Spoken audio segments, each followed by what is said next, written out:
Welcome. Today we're going to talk about this book that honestly reminds me of like a grandma's couch with its colors. Look at that.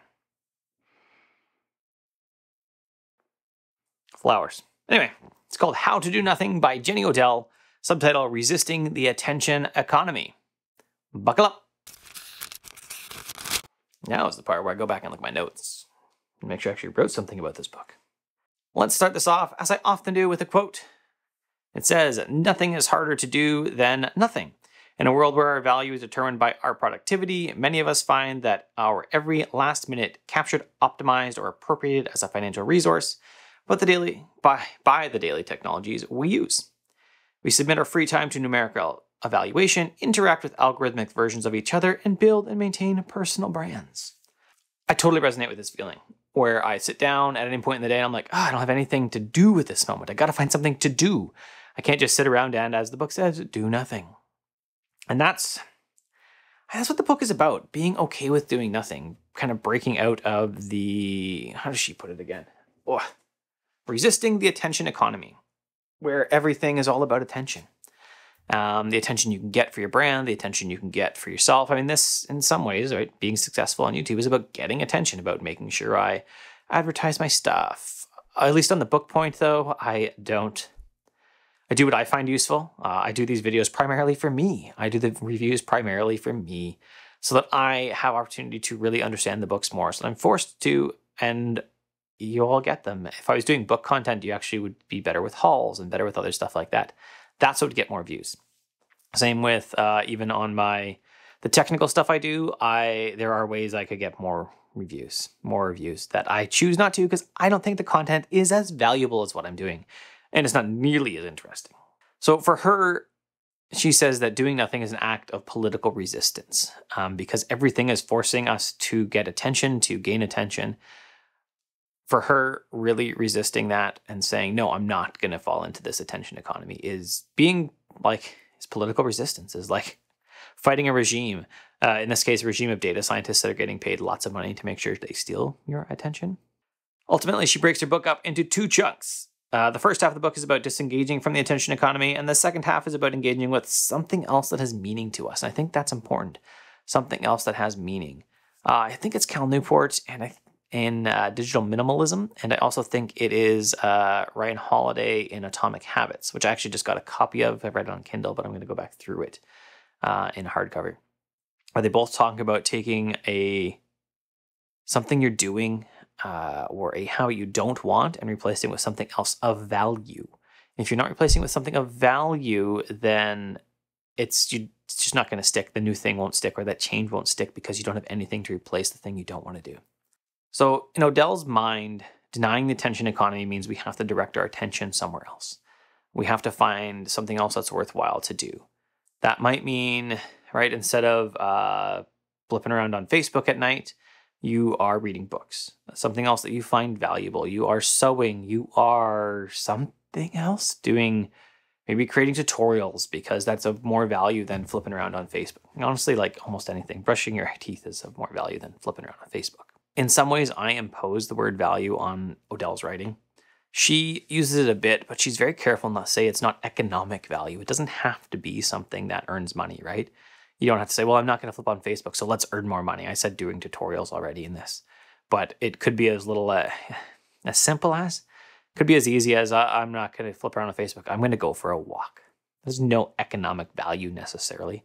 I'm going to go sit in the park and just watch people walk. Well, no one's walking by right now, but you get it. Right? I'm going to go sit in the park and just watch the squirrels. I'm going to do something that has no economic value that's just literally maybe doing nothing. I'm going to sit and just watch the sunset. Has no economic value. And that's totally cool. Like, that is of value to you without being economic value. So don't think money when I'm saying value here. Think anything that is good for you, anything that fills your soul. I think she would agree with that. Fills your soul.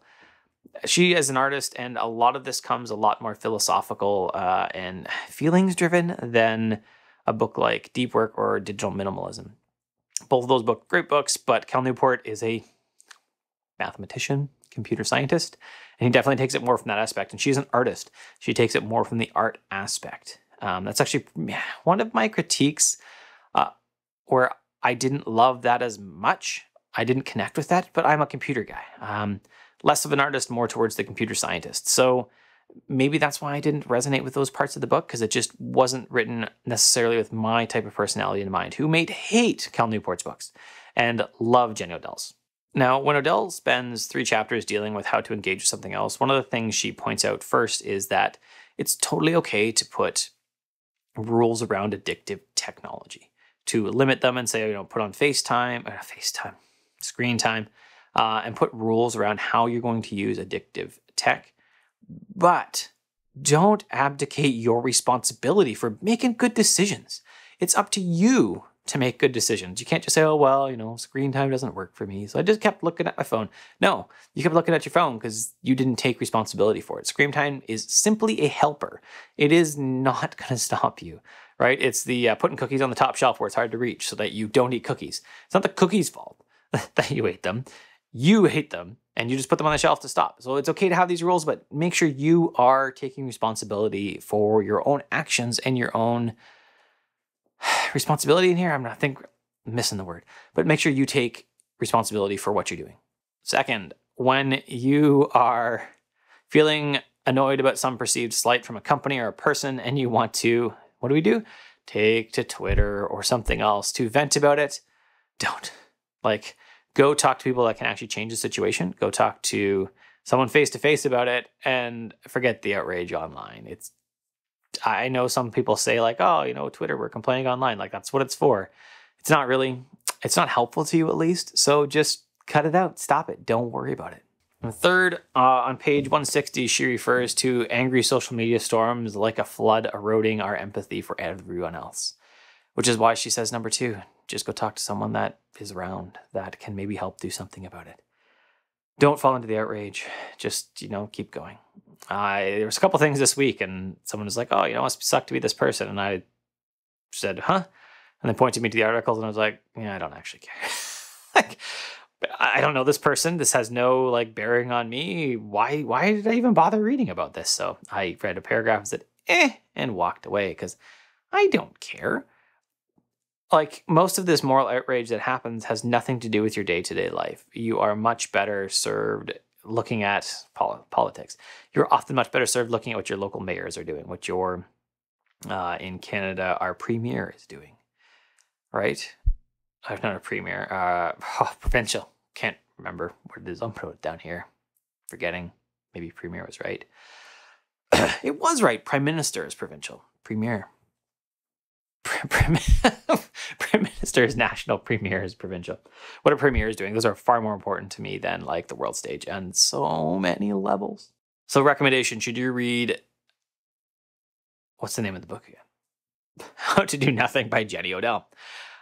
I think that, I already said it really, if you are more to the computer scientist, that kind of mindset, the science mindset, then you might like Deep Work in Digital Minimalism, both by Cal Newport, more. If you are more towards the art side of things, then Jenny Odell's book can resonate with you. I did not find it as resonant for me as these other 2 books. But like I said, I tend more towards the computer scientist mind. I'm a programmer. This is I literally do computery, not sciencey. Well, maybe it's sciencey. Computery stuff all day. Right? My YouTube is the creative outlet that I have. So that's where I would draw it. I think that this book has value. She talks a lot about, I get this, I'm being an outdoor person as well, right? As usual, wearing my running clothes that you just can't see. Getting to know an area so well that you can be like, oh, it's this time of year. That means we're going to hear frogs. We're going to hear my wife on a run stopped with my daughter and heard the frogs were just deafeningly loud almost on the video she took a couple days ago around here. Or maybe going up to one of my local mountains, Elk Mountain, and knowing what is it? Not this time of year, but in about a month, the pheasants are going to be so aggressive. They'll be chasing you off the trail. Only animal that has chased me off a trail. I've seen bears and they've spooked and ran away. Pheasants chased me off a trail. I had to do a big loop to get away from a stupid pheasant that was trying to peck me to death. Getting to know what's there, what's even she talks about this, sitting in an area so much that you're okay, what's this plant? That's actually an invasive plant, right? And knowing these things, I totally I do resonate with that. That's excellent. I love getting to know areas, especially all the trails, knowing the mountains so that I can just know them. I can know the area well. And I do know my area quite well. I love that part. That's my recommendation. It's a good book. You will probably get more out of it if you lean more towards the artistic mindset, and a little less out of it if you lean more towards the data scientist mindset, in which case I would recommend Digital Minimalism or Deep Work as better books to start with. Out of those two, I think I'd start with Deep Work. Because Deep Work is about the process of being focused, and Digital Minimalism is a bit about how to get there. That's it. If you liked the video, you can give me a thumbs up below. If you loved it, you can subscribe. And if you really loved it, then you can go to patreon.com/CurtisMcHale and support the channel, where for as little as $5 a month, you can support the channel exactly like I said. Have an excellent day.